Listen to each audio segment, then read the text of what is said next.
امداد علی لغاری lecturer in اسلامیات، M A اسلامی culture, PSS government degree college شانگڑ۔ آج ہمارا ٹاپک ہے حج کے بارے میں، چیپٹر نمبر 2 اسلامیات کی بک سے، فرسٹ ایئر آل گروپس۔ حج کیا ہے؟ حج اسلام کا 5واں اہم رکن ہے۔ اللہ پاک کی ایک بہت بڑی عظیم و شان عبادت ہے جو تمام مسلمانوں پر فرض کیا گیا ہے۔ حج کی لغوی معنی ہے کسی چیز کا ارادہ کرنا۔ شرعی اصطلاح میں خاص دنوں میں ذوالحج کے چند دنوں میں کچھ خاص اعمال کرنا، اس کو حج فرماتے ہیں۔ بالالفاظ حج ان خاص چیزوں کا نام ہے جو مقررہ اوقات میں ذوالحج کے مہینے کے اندر جو چند آخری ایام ہیں، جیسے 8 ذوالحج سے 13 ذوالحج تک حج کی نیت سے احرام باندھ کر کیے جانے والے اعمال کو کہتے ہیں۔ ان اعمال میں منا کا قیام ہے، عرفات کا قیام ہے، وقوف مزدلفہ ہے، جمرات رمی کرنی ہے، قربانی کرنی ہے، طواف زیارت ہے، سعی اور طواف وداع شامل ہیں۔ حج ہر مسلمان پر زندگی میں ایک دفعہ فرض ہے۔ جو صاحب حیثیت ہو اور صحت مند ہو اس پر حج کرنا لازم ہے۔ حج کی عام طور پر 3 اقسام ہیں۔ سب سے پہلی قسم جو ہے وہ حج افراد ہے، دوسری حج قران ہے، تیسرا حج تمتع ہے۔ حج افراد وہ حج جو بالکل اکیلا کیا جائے، جس کے ساتھ کوئی عمرہ نہ ہو، اور حاجی احرام باندھ کر صرف حج کرے گا۔ حج قران وہ حج اور جس میں ایک ہی احرام باندھا جائے گا اور ایک ہی احرام کے ساتھ حج بھی کیا جائے گا اور عمرہ بھی کیا جائے گا، دونوں کی نیت ایک ساتھ کی جائے گی۔ پہلے عمرہ کر لیا جائے گا، مثلاً 8 ذوالحج سے پہلے ایک دن پہلے، یا 8 ذوالحج کو ہی عمرہ کر لیا جائے گا، پھر حج کے ارکان کیے جائیں گے۔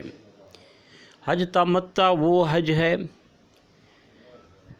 جو عمرے کے ساتھ ہے، یعنی احرام باندھ کر ذوالحج کی شروعاتی تاریخوں میں یا اس سے پہلے ذوالقعدہ کی تاریخوں میں آپ وہاں پہنچے اور عمرہ کیا، پھر احرام اتار دیا اور وہاں انتظار کرتے رہے، اور اسی طرح پھر حج کا احرام باندھ کر حج کیا، یہ حج تمتع ہے۔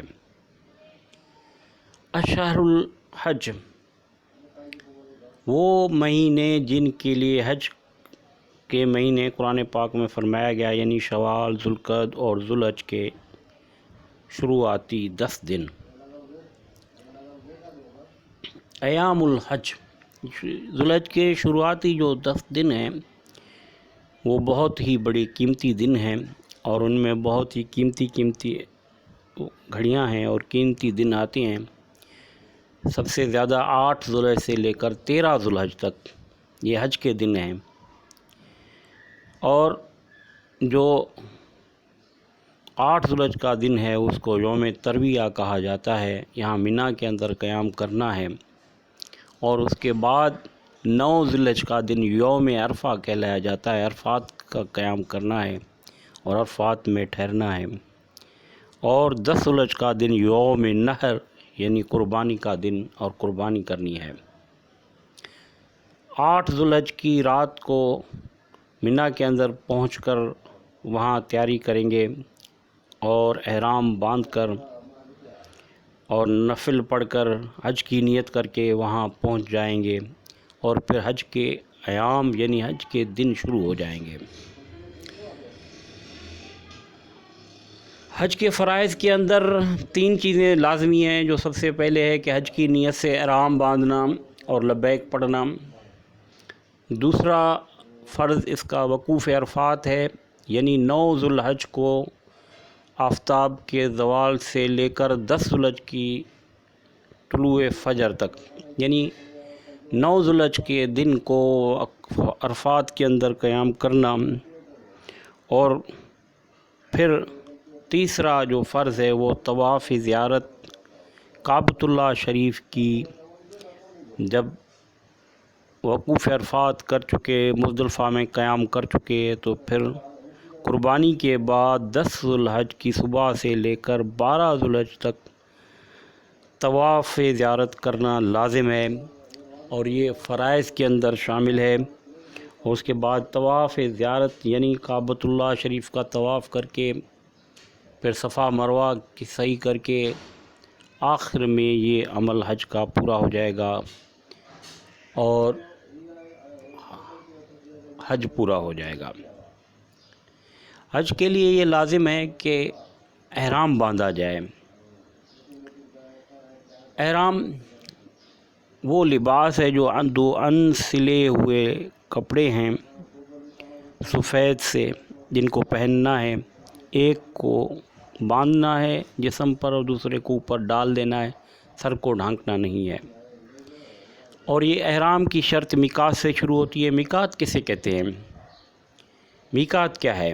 میقات ان مقامات کو کہتے ہیں جہاں دنیا کے کسی بھی کونے سے آنے والے کے لیے مکہ مکرمہ آنے کے لیے احرام باندھنا لازمی ہے۔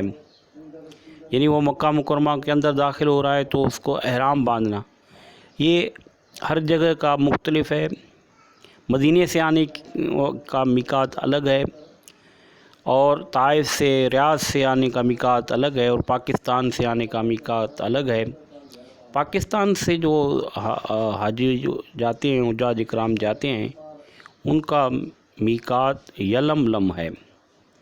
یہ جدہ سے پہلے ہے، اور سمندر کے قریب ہی ایک مقام ہے جدہ کے ساتھ ہی۔ یہ پاکستان، ہندوستان اور یمن سے آنے والے لوگوں کے لیے میقات ہے۔ تو یہ جب یہاں کراچی سے یا اسلام آباد سے ہمارے حجاج اکرام احرام باندھ کر بیٹھ جاتے ہیں، لیکن نیت جا کر وہاں میقات کے قریب کرتے ہیں۔ احرام باندھنے سے پہلے یہ ہے کہ غسل لازم ہے کہ غسل کریں، اور غسل کے بعد وضو کر کے احرام کے لیے 2 سفید ان سلی چادریں ہونا یہ سنت ہے۔ ایک کا تہمت باندھیں، نیچے باندھیں، اور دوسرا جو ہے چادر کی طرح اوپر ڈال دیں، جس میں جو ہے ٹخنے ننگے رہیں گے اور سر ننگا رہے گا۔ مرد ایسا جوتا پہنیں گے جو پاؤں کی اوپر والی ابری ہوئی ہڈی ننگی رہے گی۔ تو اس کے بعد جو ہے 2 رکعت نفل احرام پڑھنا ہے، اور وہ 2 رکعت نفل احرام پڑھ کے سلام پھیر کے تلبیہ ادا کریں اور حج کی نیت کر لیں۔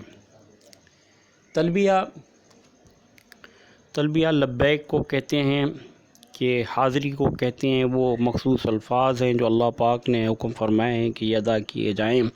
اللہ کے رسول صلی اللہ علیہ وسلم نے ادا کیے، اور تمام امت کے لیے یہ کیا کہ یہ الفاظ ادا کرنے ہیں: لبیک اللہم لبیک، لبیک لا شریک لک لبیک، ان الحمد والنعمت لک والملک لا شریک لک۔ میں حاضر ہوں، اے اللہ میں حاضر ہوں، میں حاضر ہوں، اے اللہ تیرا کوئی شریک نہیں، اے اللہ میں حاضر ہوں، بے شک تمام تعریفیں نعمتیں تیرے لیے ہیں، ملک بھی تیرا ہے اور تیرا کوئی شریک نہیں ہے۔ لبیک کے بعد سب سے پہلے جو حاضری ہوتی ہے وہ اللہ کے پہلے گھر بیت اللہ شریف کی یعنی کعبۃ اللہ شریف کی حاضری ہوتی ہے۔ یہ وہ گھر ہے جو اللہ کے حضرت ابراہیم علیہ السلام نے دوسری دفعہ تعمیر فرمایا، اس سے پہلے اللہ پاک کی طرف سے بنایا گیا تھا۔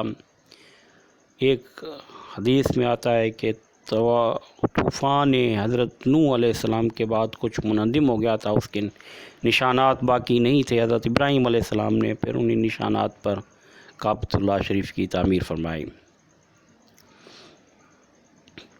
کعبۃ اللہ شریف وہ پاک مقام ہے جس کی طرف منہ کر کے تمام مسلمان امت نماز پڑھتی ہے، اور یہ ایک پتھروں سے بنی ہوئی چوکور عمارت ہے جس پر سیاہ رنگ کا غلاف چڑھا ہوا ہے اور ایک اس کے اندر دروازہ بنا ہوا ہے، اور اسی طرح یہ جو عمارت ہے اسے کو کعبۃ اللہ شریف کہتے ہیں۔ کعبۃ اللہ شریف کے چاروں طرف نماز کے لیے جو جگہ بنائی گئی ہے وہ اسے مسجد حرام کہتے ہیں۔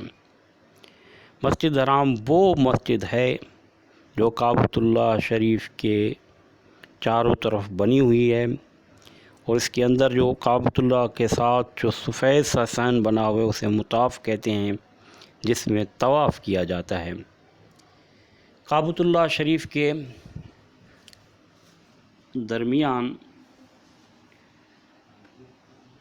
اور حجر اسود اور بیت اللہ شریف کے دروازے کے درمیان جو دیوار ہے اس کو ملتزم کہا جاتا ہے۔ حتیم وہ چھوٹی سی عمارت ہے جو قریب بنی ہوئی ہے، اور اسی طرح میزاب رحمت ہے وہ نالہ جس سے پانی گرتا ہے، اور مقام ابراہیم علیہ السلام وہ پتھر جس پر کھڑے ہو کر حضرت ابراہیم علیہ السلام نے کعبۃ اللہ شریف کی تعمیر فرمائی۔ حج زندگی میں ایک دفعہ لازم کرنا ہے، اور اگر صاحب حیثیت ہے، اللہ پاک نے دیا ہے، تو پھر اس کے بعد عمرہ کر سکتا ہے، اپنے خاندان کے لیے حج کر سکتا ہے۔ حج کا عالمی مقصد یہی ہے کہ ایک جگہ جمع ہو کر تمام مسلمانوں کے اندر عالمی یگانیت، عالمی امن کا پیغام دینا، اسلام کا پیغام دینا، ساری دنیا کے انسان مختلف ممالک سے آ کر وہ مسلمان ایک جگہ آ کر جمع ہوتے ہوں، اور جس کو امت کہتے ہیں، امت پناہ پیدا ہونا، یہ حج کا ایک پیغام ہے۔ اور حج کا پیغام یہ پیغام ہے کہ دنیا کے اندر آخرت کی تیاری کرنا ہے، کہ آخرت کا ایک ایسا